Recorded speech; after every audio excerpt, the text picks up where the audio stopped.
Rabi, bem sabemos que és mestre vindo de Deus, porque ninguém pode fazer estes sinais que tu fazes se Deus não for com ele. Na verdade te digo que aquele que não nascer de novo não pode ver o reino de Deus. Hoje eu irei analisar se realmente o diálogo de Jesus com Nicodemos abre margem para a reencarnação, pois os espíritas dizem que sim. Aqui Jesus fala explicitamente da reencarnação, segundo eles. Para isso usaremos o Evangelho segundo o Espiritismo, a Bíblia Sagrada e a Patrística. Horas, por que usar a Patrística? Por dois motivos.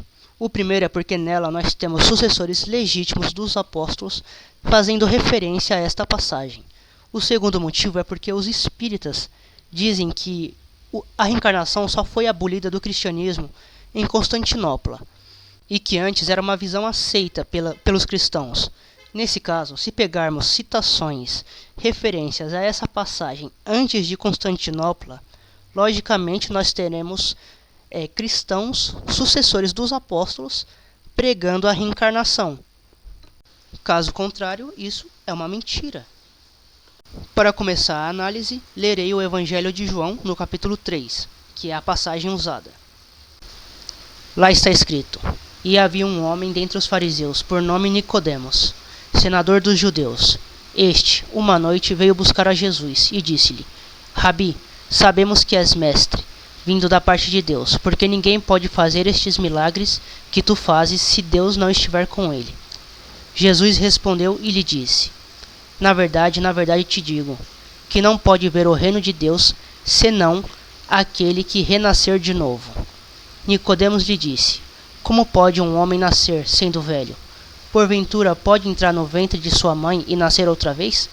Respondeu-lhe Jesus: em verdade te digo, que quem não nascer da água e do Espírito não pode entrar no reino de Deus. O que é nascido da carne é carne, e o que é nascido do Espírito é Espírito. Eu poderia continuar com a leitura, mas só nessa pequena parte Jesus já destrói qualquer possibilidade de que aqui esteja se tratando da reencarnação. Até porque, como veremos mais à frente, se colocar reencarnação aqui no meio, esse diálogo perde todo o sentido. Repare que eu dei ênfase no senão, o que indica uma condicional.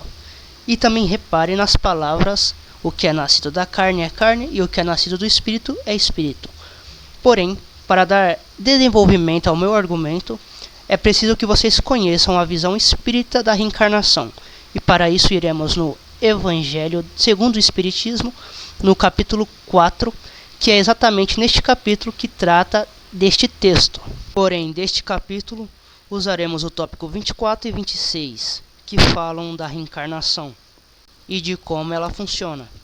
No tópico 24 está escrito: a encarnação não tem, propriamente falando, limites nitidamente traçados, se por isto se entende o envoltório que constitui o corpo do espírito, pois a materialidade deste envoltório diminui à medida que o espírito se purifica.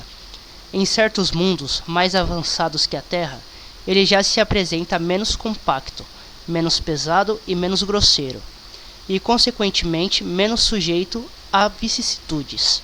No tópico 25 está escrito: e é por isso que ele concede a todos o mesmo ponto de partida, a mesma aptidão, as mesmas obrigações a cumprir e a mesma liberdade de ação. No tópico 26 está escrito: os espíritos não poderiam encarnar-se uma só vez no mesmo globo e passar suas diferentes esferas? Esta opinião seria admissível se todos os homens estivessem na Terra exatamente no mesmo nível intelectual e moral. As diferenças existentes entre eles, desde o selvagem até o homem civilizado, revelam os graus que tem que percorrer. Com base na leitura desses três textos, podemos concluir duas coisas fundamentais para a minha argumentação. Primeira, todos os homens, todos os espíritos saíram de Deus no mesmo grau evolutivo. Todos saíram ignorantes. Eu, você, todos saíram do mesmo grau evolutivo. Segundo, sendo todos os espíritos ignorantes no princípio e a reencarnação sendo necessária para a evolução intelectual e moral desses espíritos, significa que todos os homens, todos já reencarnaram alguma vez. E é exatamente aqui que a mágica acontece. Vamos tentar encaixar essa reencarnação na conversa de Jesus com Nicodemos e vamos ver a mágica. Vamos ver a loucura, a esquizofrenia de Jesus Cristo. Agora, sobre essa nova ótica, iremos voltar no texto. Jesus diz: na verdade te digo que não pode ver o reino de Deus, senão aquele que renascer de novo. Mas espera aí, Jesus. Qual é o sentido de você estar falando isso para Nicodemos, sendo que ele provavelmente já reencarnou centenas ou milhares de vezes? Qual é o sentido de você colocar isso como uma condição, sendo que todos desse planeta já renasceram centenas de milhares de vezes? E qual é dessa de se é nascido da carne é carne, se é nascido do espírito é espírito? Todos desse planeta já reencarnaram. Somos nós nascidos do espírito ou ainda da carne? Nós vamos reencarnar novamente após a morte. E agora, nós somos do espírito ou ainda da carne? Explique-se, seja mais claro. Com isso, podemos concluir que a visão reencarnacionista espírita neste diálogo de Nicodemos com Jesus não faz sentido, é esquizofrenia pura.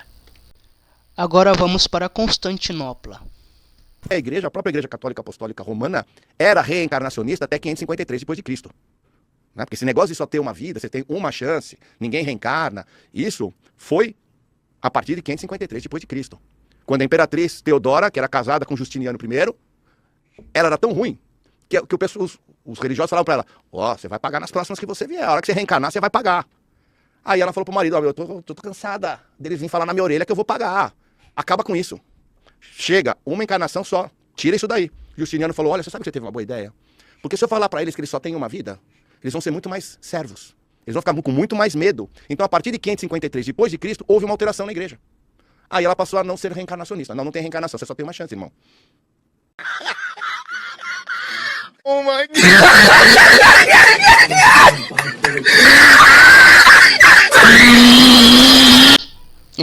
Não, a igreja nunca foi reencarnacionista.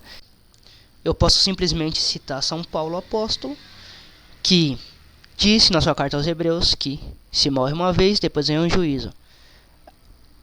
Aí os espíritas diriam: mas Paulo não viveu com Jesus Cristo.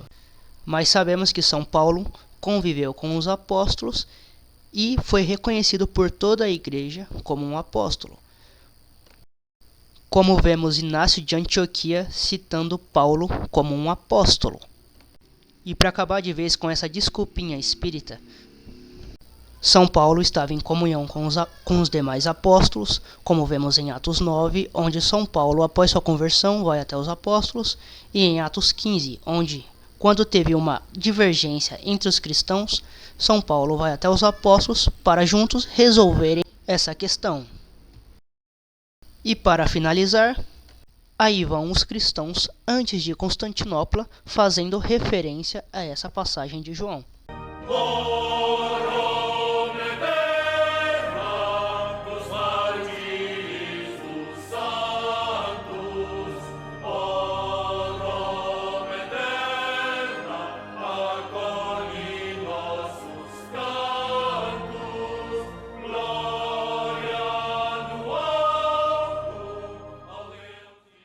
E esses são os que eu achei em uma pesquisa rápida. E por que o católico não acredita em reencarnação? Porque não existe reencarnação na Bíblia. Não existe. Leia a Bíblia do Gênesis ao Apocalipse, você não vai encontrar reencarnação. Pelo contrário, a teoria da Igreja Católica é que haverá a ressurreição dos corpos. É que você morre uma só vez e vai direto para o tribunal de Deus. É isso, está na Bíblia. Não é palavra de Frei Gilson, não é palavra humana, é palavra de Deus. Se você quer ser católico, você segue a Bíblia, você segue a palavra. E na palavra não tem nada a ver com reencarnação. Aí, ele é católico.